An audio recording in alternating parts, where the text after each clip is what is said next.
Alam mo ba na may karapatan ka kapag hindi mo na kayang ituloy ang hulog sa bahay o kondo na kinuha mo?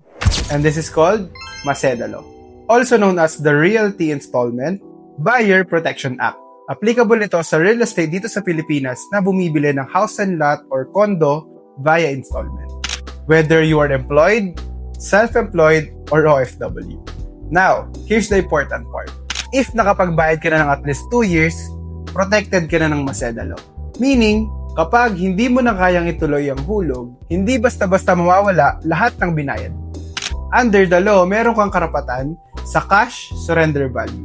Minimum of 50% ng total payments mo.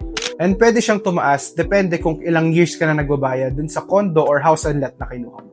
And take note, bago ka makancel officially, required ang written notice. Hindi pwedeng basta na lang i-forfeit yung property na kinuha mo. And this is the important reminder. This law is not an excuse para tumigil ka magbayad. It's there to protect their buyers, especially during financial hardship. This is not a get-rich rule. It is about fairness, protection, and financial awareness. If may natutunan ka dito, save this video and share it. Mas okay nang alam mo ang rights mo bago ka bumili.